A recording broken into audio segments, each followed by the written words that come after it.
श्री स्वामी समर्थ. तर मैत्रिणींनो, 9 एप्रिल 2026 पासून 15 एप्रिल 2026 पर्यंत श्री स्वामी समर्थ महाराजांच्या पुण्यतिथी निमित्त प्रत्येक केंद्रामध्ये सप्ताह राबवला जातो. तर या सप्ताहामध्ये श्री गुरुचरित्र या ग्रंथाच्या पारायणाचा हा सप्ताह असतो. त्यासोबत विविध सेवा असतातच, परंतु ज्या माझ्या बंधू भगिनींना श्री गुरुचरित्र या ग्रंथाचं पारायण करायचं आहे किंवा त्यांच्या मनामध्ये हे विचार आलेले आहेत, तर तुम्ही स्वतःला नक्कीच भाग्यवान समजा. कारण हा ग्रंथ साधा सुद्धा ग्रंथ नसून हा दैवी शक्तीने परिपूर्ण असलेला ग्रंथ आहे. यातले दैवी मंत्र हे आपले आयुष्य पालटून टाकणारे आहेत.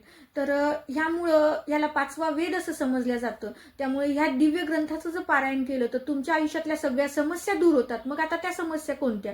तुमच्या वैवाहिक समस्या असो, तुमच्या व्यावसायिक समस्या असो, तुमच्या नोकरीच्या ठिकाणच्या समस्या असो, किंवा त्यासोबतच तुमच्या घरामध्ये संतान प्राप्ती नसेल किंवा त्या संतान प्राप्तीची समस्या असेल किंवा घरात कटकटी होत असतील, कुठलीही समस्या असो किंवा तुमच्या घरामध्ये असाध्य असे आजार कुणाला जडलेले असतील, तर त्या सगळ्या समस्यांवरती रामबाण इलाज म्हणजे श्री गुरुचरित्र या ग्रंथाचं पारायण. या ग्रंथाच्या पारायणाने बऱ्याच जणांचे असाध्य असे आजार सुद्धा बरे झालेले आहेत. खूप जणांचे अनुभव आहेत. तर तुम्ही निश्चितच एकदा अनुभव घेऊन पहा. तुमच्या मनात हा विचार आला तर निश्चित तुम्ही स्वतःला भाग्यवान समजा. कारण हा ग्रंथ खूप अमूल्य असा ग्रंथ आहे. तर ह्या ग्रंथाचं पारायण करण्यासाठी खूप जण घाबरतात, कारण त्याचे नियम खूप कडक आहेत असं म्हटलं जातं.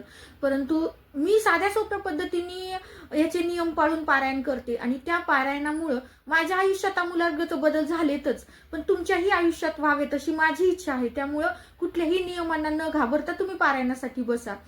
पण त्याआधी जर तुम्हाला नियम माहिती नसतील तर पारायणासाठी काय नियम आहेत, कसा आहार विहार असायला हवा, या पारायणाचं उद्यापन आपल्याला कसं करायचंय, या पारायणाचं उद्यापन करताना आपल्याला नैवेद्य किती करायचेत, कुणाकुणासाठी करायचेत, या सगळ्या माहितीचा सविस्तर व्हिडिओ आपल्या रेखा जगदंब या चॅनलवरती मी अपलोड केलेला आहे. मी खाली लिंक देते, आवर्जून व्हिडिओ स्किप न करता पहा. तुमच्या सगळ्या प्रश्नांची उत्तरं मिळतील.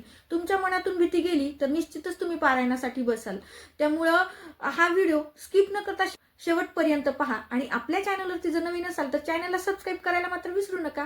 श्री स्वामी समर्थ.